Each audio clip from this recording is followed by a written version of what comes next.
ठरलं तर मग या मालिकेच्या आजच्या भागात म्हणजेच 18 जानेवारीच्या भागात आपण आज पाहणार आहोत. पण त्याआधी जर आपल्या चॅनलवर तुम्ही नवीन असाल, असे डेली मालिकेचे अपडेट तुम्हाला जाणून घ्यायचे असतील तर चॅनलला जरूर सबस्क्राईब करून ठेवा. आता इथे अस्मिता आणि सायली इथे शतपावली वगैरे करत असाव्यात. आता इथे सायली अस्मिताला सर्व गार्डनमधले झाडं वगैरे दाखवायची, किती फुलं छान आलेत हे सर्व काही सांगत होती. तितक्याच आता अस्मिता म्हणते की नको ना, आता बस झालं, मला कंटाळा आला. असं म्हटल्यावर सायली म्हणते की मी तुमच्यासाठी एक गंमत आणली आहे चांगली. तर काय गंमत? तितक्यातच ती घेऊन येते. तर एक झाड असतं ते पारिजातिकेचं. ती म्हणते की तुमच्या बाळाच्या नावाने आपण एक झाड लावूया. तेव्हा अस्मिता म्हणते की खरं तर हे सर्व काही तिच्या बाळाच्या बाबांनीच केलं पाहिजे, परंतु तू सर्व काही करतेस. तेव्हा लगेच सायली म्हणते की नका हो काळजी करू, आपण दोघी मिळून हे झाड लावूया आणि मोठं झाल्यावर त्याला सांगू का ह्या झाडाची तू काळजी घे आता. असं म्हटल्याबरोबर इथं सर्व काही आहे.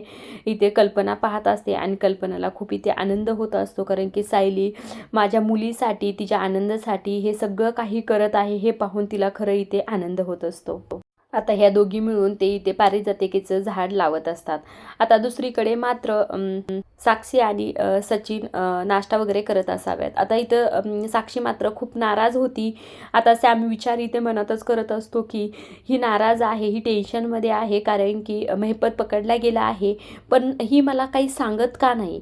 आणि ती विचारण्यासाठीच आता तो म्हणत असतो की सॅम काय झालं, का टेन्शनमध्ये आहे शेवटी, तू जेवत का नाहीस, काय आहे ते मला सांग ना, तू माझ्यावर विश्वास ठेवू शकतेस ना. साक्षी मात्र इकडे काहीही बोलत नाही. तितक्यातच तिला एक मॅसेज आलेला असतो आणि ती मोबाईल पाहते आणि तो मॅसेज वाचल्याबरोबर इथे ती खूप घाबरलेली असते खरं तर. आणि घाबरून ती पटपट एक ग्लास पाणी पिते. हा इकडे विचारत असतो सॅम तुला काय झालं काय झालं, पण ती अजिबात एकही शब्द इथे ती बोलत नाही. आणि ती विचारच करते की कुणाला माहीत असेल की महिपत शिकऱ्याची मुलगी जिवंत आहे म्हणून. आता इकडे दुसरीकडे मात्र पूर्ण आजी आणि कल्पना बसलेले असतात आणि आता कल्पना सांगत असते की बाहेर सायली आणि अस्मिता कशाच तरी झाड लावत आहेत. अस्मिताला इतक्या दिवसातनं मी हसताना पाहितलं, खरंच मला खूप छान वाटलं बघा. असं ह्यांच्या दोघीचं इथे बोलणं सुरू असतं. सायली किती करते ना आपल्या अस्मितासाठी, असं इथे सुरू असतं. तितक्यातच आता सायली आणि अस्मिता आतमध्ये आलेल्या असतात. तेव्हा लगेच पूर्ण आजी विचारते कशाचं घे झाड लावलं, तर ह्या दोघी सांगतात की पारिजातिकेचं. आता सायली म्हणत असते की मी तुम्हाला आल्यावर सर्व काही सांगते, तोपर्यंत अस्मिताताई खूप थकल्यात, त्यांना मी रूममध्ये सोडून येते. आता त्या दोघी तिथनं निघून गेलेल्या असतात. मात्र ह्यांच्या दोघीच्या इकडे गप्पा सुरू असतात. आता कल्पना म्हणत असते की मी ना सायलीवर इतक्या दिवस का नाराज होते, खरं तर मला काही कळत नाही. सायली किती छान आहे बघा ना, तरी पण मी तिच्यावर कसं काय नाराज असू शकते. आता पूर्णाजी म्हणतात तुझं काय ग, मी पण होतेच की, मला वाटायचं तन्वीची या घरची सून होण्याची योग्यता आहे आणि सायली अजिबात नाही, असं देखील मला वाटायचं की ग, माझं किती चुकलं ग या बाबतीत, ती किती काही आपल्यासाठी करते. आता कल्पना म्हणत असते की ती आपल्यासाठी इतकं सारं करते, पण आपण तिच्यासाठी मात्र खूप कमी कौतुक करतो. आता आपण संक्रांत वगैरे येत आहे तर तिच्यासाठी काही करूया का. लगेच तिच्या परत मनात येतं की आता सुमन आपली घरी नाही, त्यामुळे मला हे करायला पण कसं तरी वाटतंय. तेव्हा पूर्ण आजी म्हणते की आपण घरातली घरात करूया.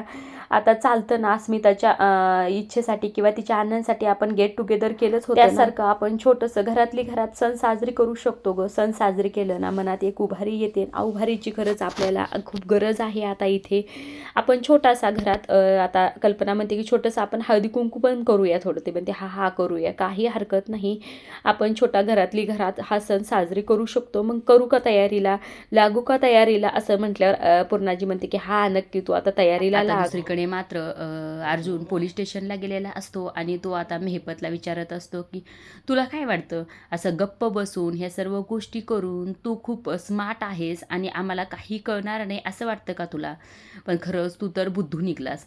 तू त्या माणसाचं नाव लपवतोस, पण तो बाहेर बिंदास फिरतो, त्याला शिक्षाही होणार नाही, काहीच नाही. ह्या सर्व शिक्षा काही आहे ते तुला भोगावे लागतात, तुला जन्मठेप होईल, तुला मरेपर्यंत जेलमध्ये राहावे लागेल, पण तू का त्याचं नाव सांगत नाहीस. आणि रविराज काकाचं आणि त्यांच्या बायकोचं आणि मुलीचा ॲक्सिडेंट तू का घडून आणलास आणि त्यांची सुपारी कुणी दिली याचं नाव मला जर सांगितलंस तर त्याचाच तुझा फायदा आहे. आणि तू आणखी किती गुन्हे केलेस, आणखी कुणाकुणाला तू मारलंस हे देखील मला कळलं. त्याचं जर नाव तू सांगितलंस ना मला, तुला कमीत कमी शिक्षा होईल याची गॅरंटी मी तुला देतो. फक्त मला त्याचं नाव सांग. आणि जर तू नाव नाही ना सांगितलं तर आयुष्यभर जेलमध्ये कसा सडशील ह्याची व्यवस्था मी करेल आणि त्यासाठी प्रयत्न मीच करेल. हा ठीक आहे, तुला नाही ना काही सांगायचं, मी सावंतला सांगतो. त्यांनी फाईल हातात घेतली आणि ह्या गोष्टी म्हणत असतो की सावंतला सांगतो की तो मास्टर माइंड कोण आहे ना ते शोधणं बंद करा आणि मेहपतनी ह्या सर्व काही गोष्टी केल्या आहेत हे त्या फाईलमध्ये लिहा आणि हे केसेस आता बंद करून टाका. असं म्हटल्यावर आता इथे अर्जुन तिथून निघालेला असतो. तितक्यातच आता मेहपत म्हणत असतो की मी कशाला त्यांना मारू. ती सुपारीच होती आणि मेहपत जे करतो ना छाती ठोकपणे करतो, असं अजिबात करत नाही. ती मला सुपारीच दिली होती. मग त्याचं नाव का सांगायला तू घाबरतोस? ही फाईल माहिती आहे तुला कोणती? त्या ॲक्सिडेंटची आहे आणि त्यात स्पष्ट लिहिलेलं आहे की त्या ट्रकमध्ये जो बाबू बसला होता त्याच्या साईडला तू बसलेला आहेस. खरंच ना, तूच होता ना त्या ट्रकमध्ये का तू बाजूला होतास त्या मास्टर माइंडच्या सोबत? हे बघायला की अपघात व्यवस्थित होतो का नाही आणि गाडीमधले 3ही माणसं मेलेत का नाही. आणि तूच मग प्रतिमा त्याचा चेहरा जाळण्याचा प्रयत्न केलास. तूच होतास ना. आणि तेव्हा मात्र तो मास्टर माइंड कुठे होता हे सर्व काही आता अर्जुन मेहपतला विचारत असतो. तेव्हा मेहपत मात्र इथे खूप तसा शांत असा बसलेला असतो. मेहपतच्या आता इथे हे पण डोक्यात आलेलं असतं की ह्यांना सर्व काही हळूहळू करणार आहे तर मास्टर माइंडचं नाव मी सांगू का? तेव्हा मात्र त्याच्या लक्षात येतं की मी साक्षीसाठी गप आहे, साक्षीसाठी हे मला सर्व काही करावं. आता अर्जुन इथे म्हणत असतो की तुला काय वाटतं मी शोध घेणार नाही का? मी शोध नक्की घेईल, पण तुझं काय होईल ते बघून. आता दुसरीकडे मात्र साक्षी इकडे आलेली असती. तिला कुणीतरी हे लोकेशन शेअर केलेलं असतो. आता ती इथं आल्यावर म्हणते की लोकेशन तर हेच आहे, पण आता इतकी सुनसान जागा काय आहे? तिला इथं खरं तर खूप भीती वाटत असती. असंच म्हणून ती आता गाडीतनं खाली उतरते आणि खाली उतरून म्हणत असते की कुणी आहे का इथे? आणि तिला खूप असं जंगला टाईप हे असंच काही असतं आणि तिथं तिला इथं बोलवलेलं असतं. आता हे बोलवणारं कोण असतं हे देखील इथे माहीत नसतं. तेव्हा गाडीतून उतरून ती आता पुढे पुढे चालत जात असते आणि म्हणत असते की कुणी आहे का इथे? तुमचा मॅसेज मला पोहोचला आहे, मी तुमच्या लोकेशनवर आलेली आहे आणि मला माझ्या अण्णांना वाचवायचं आहे, तुम्ही कुठे आहात? मी इथे आले आहे, समोर या, असं इथे म्हणत असती. तितक्यातच तिला समोर एक काहीतरी ठेवलेलं दिसतं आणि त्याकडे बघून ती आता पुढे तिथे चालत जाते. आता इथे दुसरीकडे इथे मेहपतला अर्जुन म्हणत असतो की तू आतापर्यंत आमचा उपयोगाचा आहेस म्हणून मी पर्सनल लेवलला जाऊन तुला विचारत आहे. जर तुला तोंड उघडायचं नसेल तर जर ह्यांच्याकडे तुला सोपवलं ना मग 3rd डिग्री कशी वापरतील आणि तुझ्याकडून सगळं काही कसं काढतील आणि तुझे सगळे कारनामे बाहेर कशी येतील ते बघून घेतील. तू काय काय आतापर्यंत गुन्हे केले आहेस हे सर्व काही समोर येतील. मग तू काय करशील? फक्त मला एक नाव आहे मेहपत आणि ते नाव सांगितलंस ना तुझी शिक्षा देखील मी कमी करेन.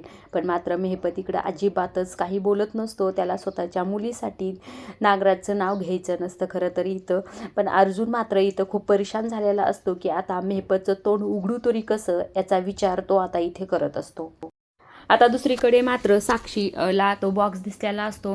बॉक्स दिसल्याबरोबर ती त्याच्याकडे चालत जाते आणि तिथे विचारत राहते की हा बॉक्स माझ्यासाठीच आहे ना, मलाच उघडायचा आहे ना, असं म्हटल्यानंतर तिथे कुणीही काही उत्तर देत नाही. तेव्हा मात्र ती समोर जाते आणि तो बॉक्स उघडते. बॉक्स उघडल्याबरोबर त्याच्यात एक चिठ्ठी असते आणि चिठ्ठी उघडून ती वाचायलाच लागलेली असते. तिच्या चेहऱ्यावर खरंही ते खूप भीती असते. आता पुढे इकडं दुसरीकडे आता मेहपत अजिबात ऐकत नसतो म्हणून त्यांनी आता त्याला बांधून पोलीस इन्स्पेक्टर त्याला मारत असतात. आता तिथे सावंत देखील असतात आणि अर्जुन देखील असतो. त्याला खूप मारतात इथे, परंतु आता तो काहीही बोलत नाही. आता अर्जुन इथे म्हणत असतो की तुला एक चान्स दिला होता मी आणि त्यामुळेच तुझ्यावर ही वेळ आली. फक्त एक नाव हवंय रे मला, सांगतो का नाही? पण तरीही तो अजिबात इथे तोंड उघडत नाही. तेव्हा मेहपत इथं काही अजिबात नाव सांगत नाही. त्यामुळे अर्जुन तिथनं निघून गेलेला असतो. आता सावंत म्हणत असतात की बनसुडे हे सुरूच ठेवा, असं म्हणून त्याला आता परत इथे 3rd डिग्रीचा वापर इथं चालूच असतो. मात्र मेहपत इथं अजिबातच तोंड उघडत नाही. आता दुसरीकडे मात्र साक्षीने ती चिठ्ठी घेतलेली असते. ती चिठ्ठी आलटून पालटून पाहत असते पण तिथं काही लिहिलं नसतं. ती चिठ्ठी खरं तर इथं कोरी असते. ती परत ओरडू सांगत असते, हॅलो इथं कुणी आहे का? या चिठ्ठीत तर काहीच लिहिलं नाही, ही चिठ्ठी तर कोरी आहे. कुणी सांगतं का माझ्या अण्णाला मला वाचवायचं आहे? असं म्हणल्याबरोबर तिथं कुणीतरी साईटला असतं आणि ते माचीची काडी तिथं लावतं. सर्व बाजूने तिच्या पेट तयार होतो. आता इथे साक्षी मात्र इतर पूर्णपणे अडकलेली असते. तिच्या पूर्ण साईटनी आग पेटलेली असते. तिला मात्र आगीचे इथे चटके बसत असतात. आता दुसरीकडे मात्र अर्जुन इथे बाहेर आलेला असतो आणि तो विचारच करत असतो की मेहपत मात्र नाव का घेत नाही त्या माणसाचं आणि हे सर्व काही करतोय ते कुणासाठी नेमकं करतोय असा विचार त्याच्या मनात इथं येत असतो. इकडे मात्र साक्षी पूर्णपणे अडकलेली असते. तिला आता त्या आगीचे चटके बसू लागले असतात. या आगीचा तिला त्रास होत असतो. तितक्यातच आता इकडनं हा सर्व काही प्रकार नागराजने केलेला असतो आणि हा सर्व काही तो इथे आता शूट करत असतो. पूर्ण शूट करतो तेव्हा साक्षीला मात्र इकडे खूप चक्कर आल्यासारखं होत असतं. त्या धुराचा त्या आगीचा तिला इथे त्रास होत असतो. ते असं त्रास होण्यातच ती आता इथे चक्कर येऊन खाली पडलेली असते. तेव्हा मात्र नागराजने हा सर्व प्रकार तिथं शूट केलेला असतो. त्या मोबाईलमध्ये व्हिडिओ काढलेला असतो ती कशी पडली आहे आणि ह्या सर्व गोष्टीचा व्हिडिओ काढून तो आता कुणाला तरी इथे फोन करतो आणि फोन करून म्हणतो की मी एक तुला व्हिडिओ पाठवला आहे आणि तो मेहपतपर्यंत पोहोचलाच पाहिजे असा तो आता इथे म्हणत होता. म्हणजे हे सर्व प्रकार आता नागराजने केला आहे. स्वतःचं नाव घेऊ नये म्हणून ह्या सर्व गोष्टी तो इथे आता करत असतो.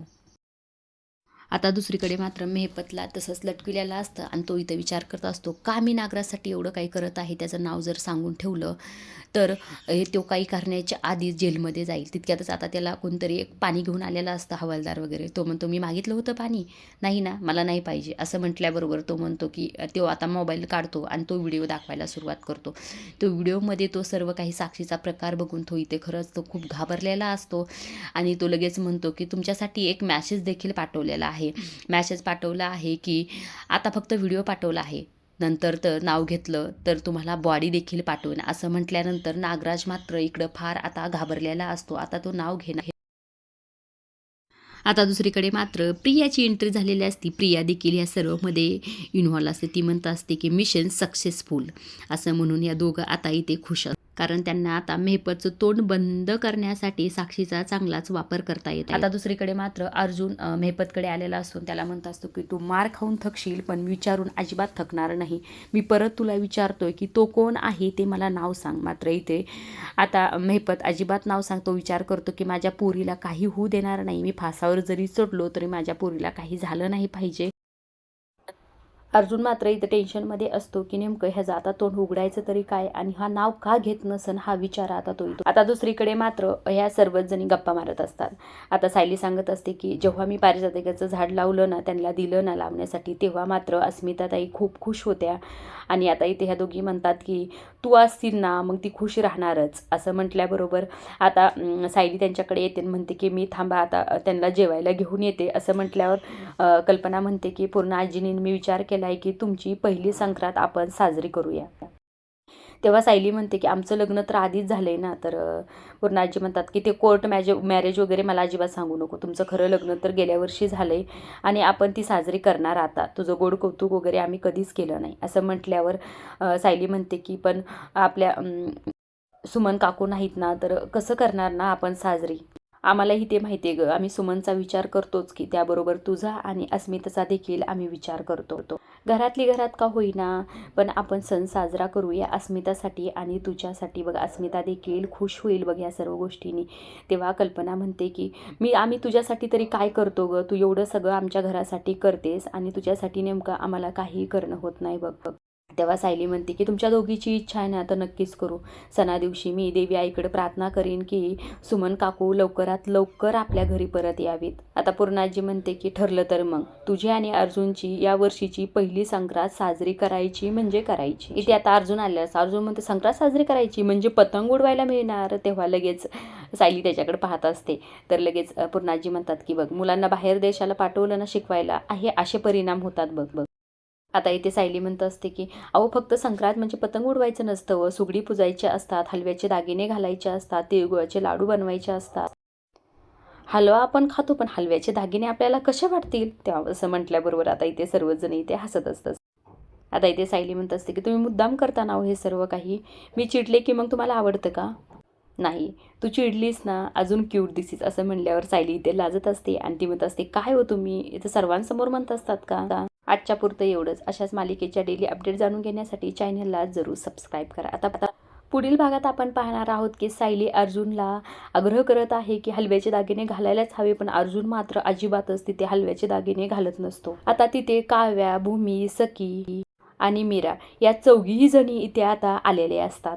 आता इथे काव्या म्हणत असते की जुजू तुम्हाला नाही ना घालायचे हलव्याचे दागिने, चला आम्ही घालतो तुम्हाला, असं म्हणून तिथे आता सर्वच बाजूने त्याच्या इथे घोळका घातलेला असतो. आता सायलीला इथं बरं वाटतं असतं, कारण की ती म्हणते बरे तुम्हाला अशी शिक्षा पाहिजे, असं म्हणून ह्या सर्वजणी आता त्याला तयार करण्यासाठी रूममध्ये घेऊन जातात. आपल्याला आता पुढे माहीतच होईल की अर्जुन आणि सायलीची संक्रांत कशी सेलिब्रेट वगैरे होते. तर आणि इकडे मेहपत तोंड उघडतो का नाही, आता तो तोंड उघडणार आहे असं तर आपल्याला वाटत नाही, कारण की नागराजने चांगलंच त्याचं तोंड बंद केलं.